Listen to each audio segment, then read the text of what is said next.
আমরা এখন এই যন্ত্র দিয়ে আমরা চা বানাবো। ডাইরেক্ট ঠান্ডা পানি, দেখেন এই যে ঠান্ডা পানি দেওয়া হচ্ছে এখান থেকে উঠায়। এই ঠান্ডা পানিটা এখন গরম করা হবে এই আপনার এই মেশিন দিয়ে। 1 মগ পানি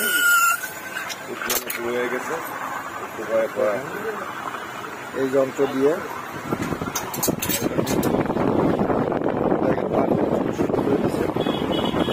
কত সহজে। কাকা এই মেশিনটার নাম